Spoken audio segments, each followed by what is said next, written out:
sila nabubulsa.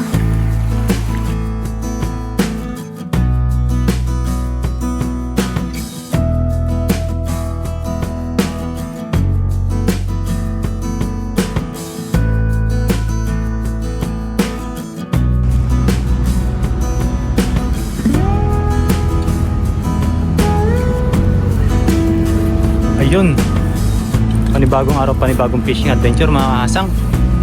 Yun, at bali dinayo ko ulit dito si Papa Ryan sa kanyang spot. Bali makakasama ko po siya ngayong araw sa pag-fishing. Dito po tayo sa may dam. Dito po. Ayan.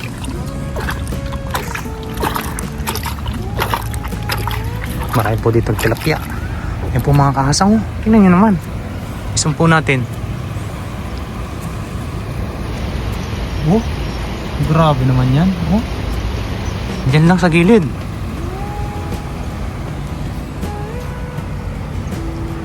Grabe. Ano yan, dam? Ayun, samahan nyo na lang po kami ngayong araw ni Papa Ryan. Bali, dalawa lang po kaming magpipishing ngayon. Ewan ko po yung iba kung makakasama o susunod. Ayun, nabang na lang po sa fishing adventure ngayon. Maraming salamat po sa inyong lahat. Yun! Panibagong araw, panibagong fishing adventure po mga kahasang. Ayun, binalikan po natin yung mga tilapia dito. Yung marami tayong nahuling nakaraan. Ang dami oh. Ah, meron. Dito naman po tayo sa kabila. Yung nakaraan po ay doon tayo sa kabila. Ay, marami. Ang dami sa gilid. Doon tayo, Pap, sa... Ano? Doon, oh. Doon. Liliban tayo doon. Hindi, doon. Mataas yan. Hindi pa po kabisado dito ni Kahasang. Yan, manuloy tayo dyan. Punta natin yung marami. Walang po tayo dito nakapunta. Experience ko ni Papa Ryan. Malawang beses. Ay, dami oh. Ayun pa. Ang dami doon. Ang pagkasa ko mag-aagis. Doon, yun nandun, yung nakita natin. Madulas yan.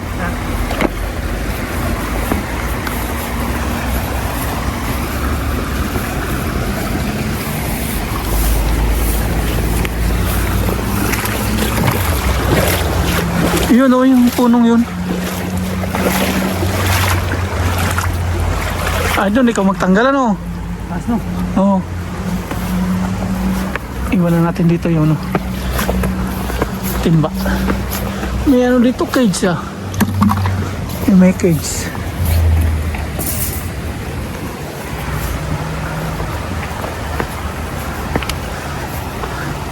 Tapos ibuka mo ulit katulad ng ginawa natin nung nakaraan.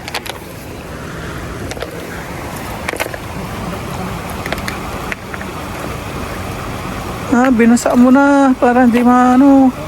Ay, may hook. Hindi bubuka yan. Mas maganda kasi pag binubasa mo na bago yan. Binasa mo na para ano. Para hindi siya ano. Kumbaga yung masanit. Ano yung pops masanit? Yung hindi maganit. Hindi maganit. Ano yan? Kawil? Hindi yung parang pinagbarinahan. Ah. Ingat ka ha, parang blade yan.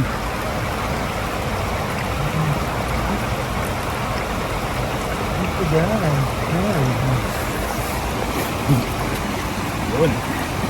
Simulan natin ang bakbakan. Sipag-sipag lang po dito sa Taiwan. Libre ulam na. Kung ganito lang po sa Pilipinas. Wala na yan ha. Wala na yan. Bus na. Yun o. Sinasalubong ka ng mga tilapia.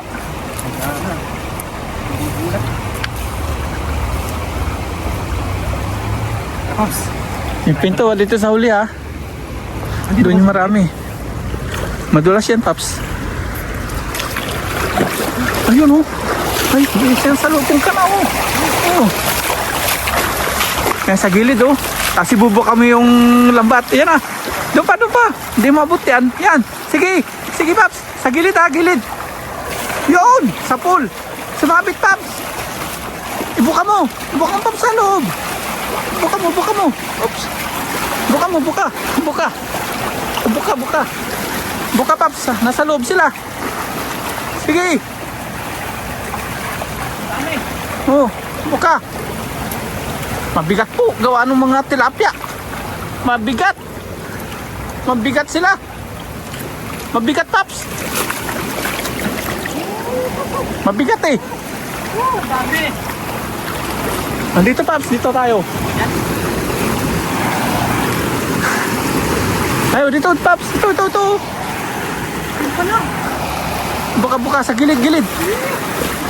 Buka mo, Paps. Buka lang. Tapos isasaklupan natin. Sinalap na. Sakluban natin. Ano?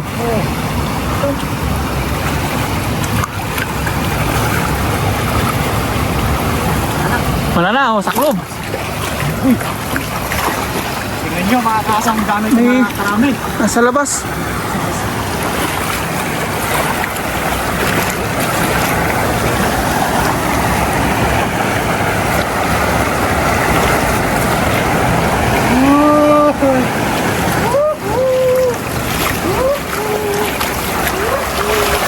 Dami ko.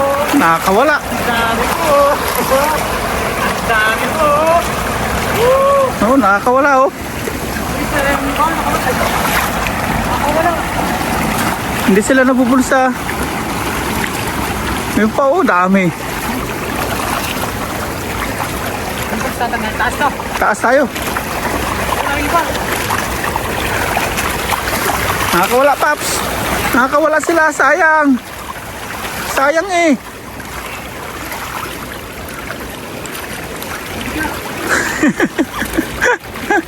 Oh, nakakawala, Paps. Sige. Diyan ka pa dumaan sa mataas. Doon yung mababa. Matarik masyado. Ang tarik-tarik nun. Yan. Di na ba mga tigasang? Kaya mo yan. Sige. Kaya mo yan. Nagagasgas yung lambat. Mabutas. Yan. Kaya mo yan. Yan. Sige.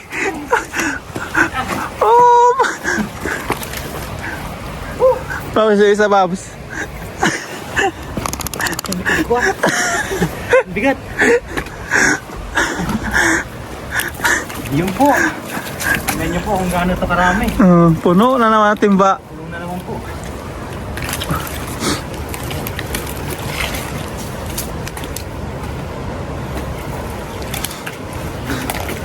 Yan o. Natin lang po natin. Oh. Hingal ako, Paps. Pahinga muna. Nalaki tali ko. Wala yung lamig ko. Ilang kilo? Ayun o, yun. Daming tilapia o. Nasabay. Sum natin. Oh, nagano sila, sasabiting. Lalaro lang, no? Lalaro. Ano, Babs? Kamusta? Pahinga muna. Sulit eh. Mga ilang kilo yung hilahilaw. Nasa 20 yan ito eh.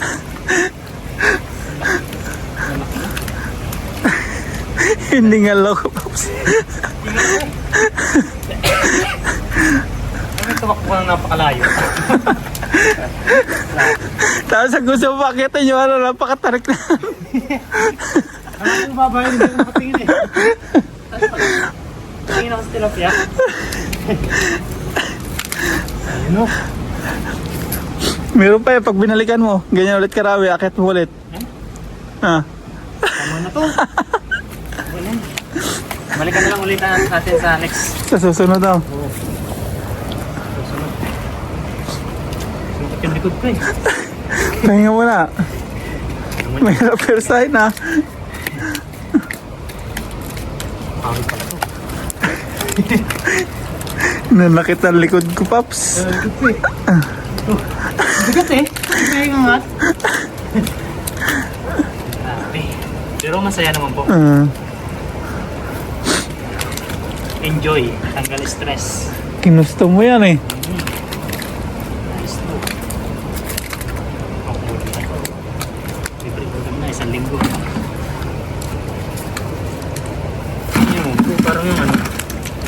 ba yung tilapiyang ano? Talisay? Talisay, Batangas. Ay! Oo, wala na. Wala na yan. Hulihin na lang po natin yung sa next. Marami na naman po.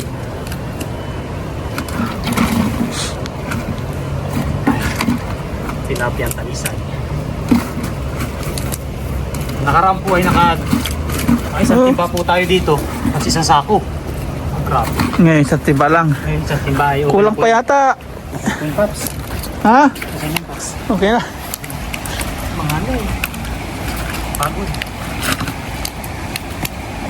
Walang tayo ng pagsasalo-salo. Panluto-luto. O pang uwi.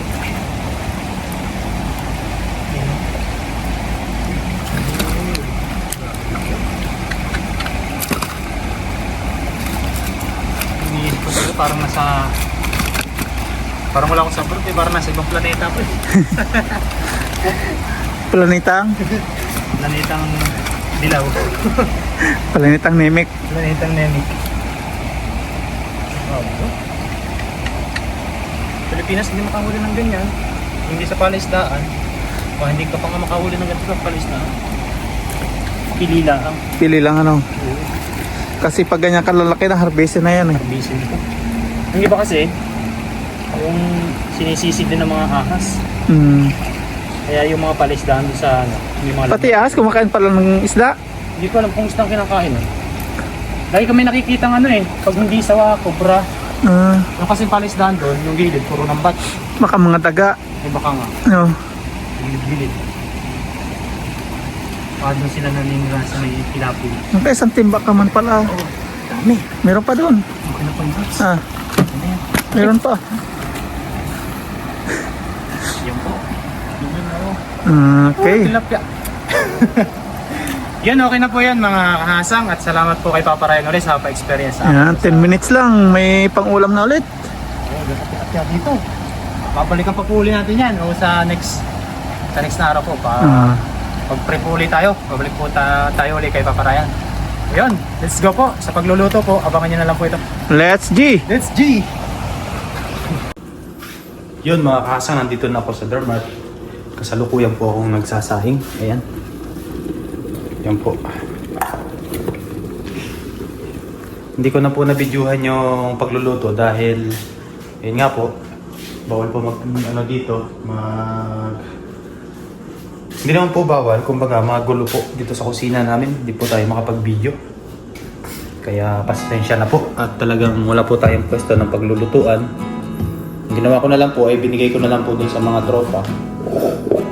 Yung mga huling isda yung inuwi ko. Tapos sila na po yung bahala. Ang pinagbibigyan ko po kasi ay dito, yung mga kasama sa trabaho at saka po doon sa kabilang dorm. Balit kinachat ko na lang po sila. Hindi ko na lang po sinama sa video dahil ayaw din nila. Ayaw din po nila. So yan, maraming salamat po sa inyong lahat. Sa walang sawang suporta. Sa mga bagong viewers, sa silent viewers, yun, shout out po sa inyong lahat. At gagawa pa po tayo ng maraming video dito sa Taiwan. At shout out po kay Papa Ryan, yun. Sa nakasama ko sa pag-fishing adventure. Sa kanya po to, bali itong ano na to, sa akin, pamana daw niya sa akin. Yan, binigyan niya ako ng jacket. Yun siya, salamat sa iyo Papa Ryan. May lagayan pa ng cellphone yan. Yes sir. Maliit daw po kasi sa kanya. Sabi niya sa'yo na lang itong jacket po to, mali. Ano na to eh, kapos sa akin. Kapos sige, kasyang sa akin yan. Salamat sa iyo Papa Ryan. Tsaka sa pagsama sa pag-fishing adventure. So, ayun. Siyempre, salamat din po sa inyo sa walang sawang suporta. Sana patuloy niyo po ako suportahan kahit saan man ako mapapunta. Kung mapadagat man po ako o mapailog, ay patuloy niyo po akong suportahan. Maraming salamat po. Kasi ang gagawin ko po ay para hindi po kayo masawa doon sa pinapanood niyo ay gagawin ko po ay dagat, ilog po. Para iba-iba po yung nakikita ninyo. Hindi siya yun lang sa paningin. marami naman po tayong marami naman po tayong alam na fishing activity o fishing tawag doon, pamamaraan. Katulad po ng pamimingwit, yan. Yun nga, pagdadala, yung hagis na lambat. O pag nag-summer na po talaga ay subukan po namin manisid. Siguro makakasama ko sa panisid ay si Chris Lawrence Adventure. Yun po talaga yung may mga equipment na pang sisid. Ay dun po ako dun po talaga ako sanay sa panisid. At syempre sa pamingwit. Ang kauna-unahan ko po kasing kauna-unahan ko pong ginagawa dito na libangan yung pamimingwit po. At iba-ibang isda rin po yung nahuhuli ko, yung mga malalaking talakito. Iba-iba po. Mga baramundi na malalaki, mga pumapalo siya ng pinakamalaki kong nahuli 3 kilo. Tapos yung bidbid ay 6 na kilo yung bidbid. Ang bibid naman po ay masarap po yun na ginagawa po namin inihaw. Haba po nun. 6 na kilo. Grabe. Tapos yung iba naman, yung nahuli sa maganda rin po kasi yung pagdadala dahil kung makakapusta ko dun sa sa maraming isda, yung may kawan ay talagang sa pool. Katulad po ng mga bangus, nagkakawan. Yung mga kabasi po o yung tinutuyo. Yung ginagawa po nilang daing. Tapos yung naman, yung pamante, yung tinatawag nila pamante, yung nilalatag nilang lambat. Maganda rin po yun kasi wala po tayong ganung lambat. Siyempre, gusto rin nating embes ng ganon, pamante at saka bubutrap. Kasi dito po sa amin, yung dyan lang, hindi nadaan namin sa trabaho.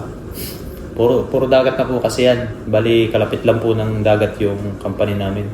Pwede po tayong maglatag ng mag-iwan ng tawag, bubutrap. Pwede po tayong mag-iwan doon tapos po natin ng hapon ay balikan po natin. Kailangan ko lang pong mag-ipon ng pang-invest ng ng bubutrap. Ang huli po nun, mga alimango. Marami po dito nagbubutrap. Lalo na po yung mga Thailand. Yan, hilig po sila. Tapos, yun po ang talagang mabilis mabenta yung alimango. Kung napapanood nyo po yung kay Lakay Brian, yung mga nahuhuli niya. Ayun. Yun po yung kanyang pero hindi po tayo doon pwesto dahil po niya yun kumbaga spot po niya yun. Yun po talaga yung extra income niya kasi binibenta niya. Dito lang po tayo sa malapit kung makakapag tayo dito. Marami naman din po dito sa malapit dahil putikan po siya. Napanood niyo po yung previous video ko doon sa pinangunguha ko ng tulya. Yun doon. Ipon lang tayo ng konti pang invest. Siguro may dala na po kayo, dala at saka pamingwit. Tapos ang kailangan ko na lang ay yung bubutrap at saka ay pamante. Yun. Tapos yung pamante naman po ay pwede nating pag nag-low tide po pwede nating ilatag doon sa malalim dahil wala pong tubig doon. Tapos pag nag-high tide po at nag-low tide ulit, yun, doon po natin hahanguin para pag hinango nyo po ulit ay mababaw. Basta yun po, abang-abang lang po sa mga susunod ko mga video dahil marami po kayong masasaksihan na iba't ibang klase ng ng pangingisda dito sa Taiwan. Habang nandito tayo sa Taiwan, ay sulitin na natin. Abang-abang na lang po doon sa mga fishing activity na gagawin natin. Mapadagat man po ilog ay wala po tayong kung alin po yung available na oras natin. Doon po tayo mangingisda. Wala naman po tayong pinipili na samahan, mapadagat man po o mapailog, wala naman po problema. So ayun, maraming salamat po sa inyong lahat. sa walang sawang suporta. Basta abang-abang na lang po doon sa mga fishing adventure na gagawin at kung sino-sino po yung mga halubilo ko dito sa pangingisda mga OFW na kababayan natin kasama sa pag-fishing, iba't ibang uri ng pag-fishing. Flexible naman po tayo, pwede po tayo sa pamingwit, pwede po tayo sa dala, pabante o bobo trap. At pag minsan po ay manguha tayo ng mga shell o talaba, tahong, tapos yun, kung marami naman po ay makakapagbenta po tayo para makatulong din po sa pang araw-araw na gastos dito sa Taiwan dahil medyo mahal-mahal din po yung mga bilihin dito. Ayun, sa muli po maraming salamat po sa inyong lahat at kung nagustuhan niyo po yung ganitong uri ng mga content, ayun, pa-support na lang po, pa-subscribe, and ayun, thank you po. Maraming salamat po sa inyong lahat. Hanggang sa muling video po na i-upload natin ay sana ay abangan nyo pa rin yung mga video na i-upload natin. Salamat po sa inyong lahat.